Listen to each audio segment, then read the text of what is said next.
আসসালামু আলাইকুম বন্ধুরা, আশা করি আপনারা সকলেই ভালো আছেন আর আপনারা শুনছেন ইসলামিক গল্পের আসর। শেখ আব্দুর রহমান বাগদাদি নামে একজন পরহেজগার আল্লাহওয়ালা লোক মৃত্যুশয্যায় তাহার ছেলেকে উপদেশ দিলেন, আমার মৃত্যুর সময় ঘনাইয়া আসিয়াছে, অতএব মৃত্যুর পর তুমি আমার উপদেশ মতো চলিতে চেষ্টা করিবে। হজরত বরপীর রহমতুল্লাহ আলাহি এর নিকটে যাইবে এবং তাহার নিকট হইতে দুনিয়া ও আখিরাতের নাজাত লাভের শিক্ষা গ্রহণ করিবে। হুজুরের উপদেশাবলী মানিয়া চলিবে। মনে রাখিও, তাহার সংস্পর্শে থাকিতে পারিলে তোমার আর কোনো চিন্তা থাকিবে না। তুমি আল্লাহর কৃপায় সুন্দরভাবে জীবনযাপন করিয়া যাইতে পারিবে। কিছুদিনের মধ্যেই শেখ আব্দুর রহমান ইন্তেকাল করিলেন। তাহার মৃত্যুর পর পুত্র পিতার উপদেশ মোতাবেক হজরত বরপীর রহমতুল্লাহ আলাইহি এর দরবারে আসিয়া তাহার আশ্রয় গ্রহণ করিল। ইয়াতিম ছেলের প্রতি বরপীর রহমতুল্লাহ আলাইহি এর অন্তরে দয়ার উদ্রেক হইল। তিনি ছেলেটির জন্য উত্তম জামা কাপড়ের ব্যবস্থা করিয়া দিলেন। একদিন বালকটি উত্তম জামা কাপড় পরিধান করিয়া মাদ্রাসায় গেল। মাদ্রাসায় পড়াশোনা করিবার সময় সেখানে একজন ফকির আসিয়া তাহাকে বলিল, হে আব্দুর রহমানের পুত্র, তুমি তো মূল্যবান জামা কাপড় পরিধান করিয়াছ। তোমার পিতা তো ইহা আশা করেন নাই। তিনি তো তোমাকে বরপীর রহমতুল্লাহ আলাইহির কাছে থাকিয়া দরবেশী শিক্ষা গ্রহণ করিতে উপদেশ দিয়াছিলেন। তুমি সেই রূপ না করিয়া দেখিতেছি বাদশার হালে আরাম আয়েশে এবং দামি জামা কাপড় পরিধান করিয়া কাটাইতেছ। তোমার জন্য এইরূপ মূল্যবান জামা কাপড় শোভা পাইবে না। আমি তোমাকে স্মরণ করাইয়া দিতেছি, দুনিয়ায় আরাম আয়েশে থাকিয়া কোনো সাধনা হয় না। আমিরদের মতো জামা কাপড় পরিধান করিয়া আরামে থাকিয়া মূল্যবান খানাপিনা আহার করিয়া কখনো খোদার নৈকট্য লাভ করা যায় না। তোমার পিতারও ইচ্ছা এইরূপ ছিল না। আগেই বলিয়াছি, তুমি বরপীর রহমতুল্লাহ আলাইহি এর সান্নিধ্যে থাকিয়া আল্লাহর নৈকট্য লাভের শিক্ষা গ্রহণ করিবে। ইহাই তোমার মরহুম পিতার আশা আকাঙ্ক্ষা ছিল। তুমি তো দেখিতেছি অল্প দিনের মধ্যেই দুনিয়ার মোহে সবকিছু ভুলিয়া যাইবে। এই বলিয়া উক্ত ফকির সহসা অদৃশ্য হইয়া গেল। বালকটি ফকিরের এইরূপ কথাবার্তা এবং হঠাৎ অদৃশ্য হওয়ায় অবাক হইয়া গেল। তাহার অন্তরে ভয় এবং চিন্তার উদ্রেক হইল। পিতার উপদেশ সে ভুলিয়া যাইতেছে, ইহা কেমন কথা? তাহা কেন হইবে? এইরূপ ভাবিতে ভাবিতে বালকটি অন্যরকম হইয়া গেল।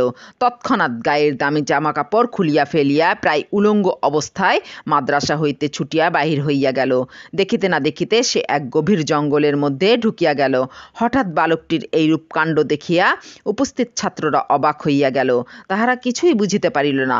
অতঃপর দলে দলে লোকজন এবং ছাত্ররা বালকটিকে খুঁজিয়া বাহির করিবার জন্য জঙ্গলে অনুসন্ধান চালাইল, কিন্তু তাহাকে আর পাওয়া গেল না। অবশেষে ছাত্ররা এবং অন্যান্য লোকজন হজরত বরপীর রহমতুল্লাহ আলাইহি এর নিকট আসিয়া বালকটির অন্তর্ধান হইবার ঘটনা খুলিয়া বলিল। তাহারা তাদের তল্লাশির কার্যও চালাইল। হজরত বরপীর রহমতুল্লাহ আলাইহি এর নিকট বিষয়টি গোপন ছিল না। তিনি তো আগেই বালকের বিষয়টি আধ্যাত্মিক ক্ষমতা বলে জানিয়েছিলেন।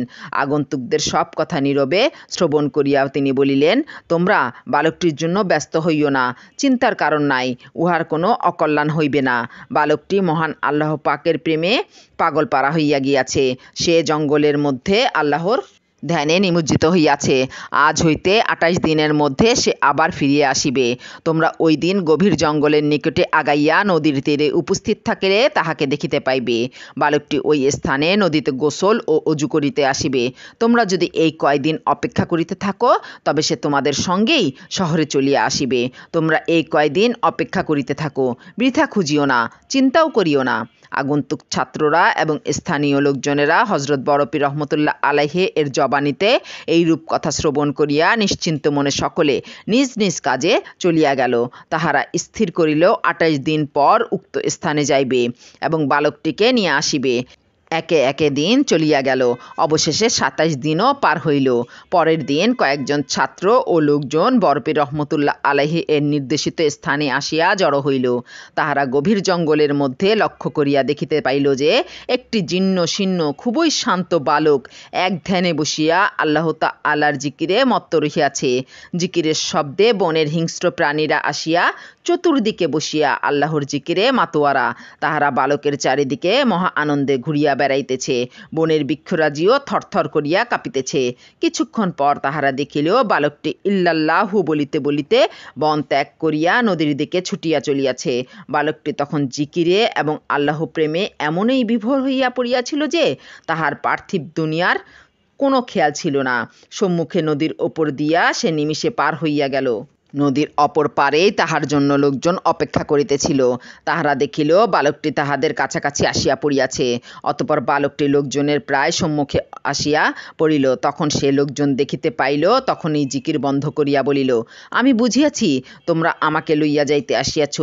হযরত বরপীর রহমতুল্লাহ আলাইহে তোমাদেরকে আমাকে নিয়া যাইবার জন্য পাঠাইয়াছে। ঠিক আছে, আমি তোমাদের সঙ্গে তাহার দরবারে যাইব। অতঃপর বালকটিকে লইয়া লোকজনেরা হযরত বরপীর রহমতুল্লাহ আলাইহে এর দরবারে হাজির হইল। হযরত বরপীর রহমতুল্লাহ আলাইহে বালকটিকে সযত্নে নিজের পাশে বসাইয়া তাহার শরীর হইতে পোশাক খুলিয়া দিলেন। তিনি বালকটিকে পীরের পোশাক পরাইয়া ইলমে তাসাউফের পূর্ণ জ্ঞান দান করিলেন। অতঃপর বালকটি বরপীর রহমতুল্লাহ আলাইহি এর নিকট দোয়া লইয়া তাহার নির্দেশ মোতাবেক স্বীয় বাড়িতে চলিয়া আসিল। বালকটি অতি অল্প সময়ের মধ্যে হযরত বরপীর রহমতুল্লাহ আলাইহি এর পবিত্র সংস্পর্শে একজন পূর্ণ কামেল ওলি আল্লাহ হইয়া গেল।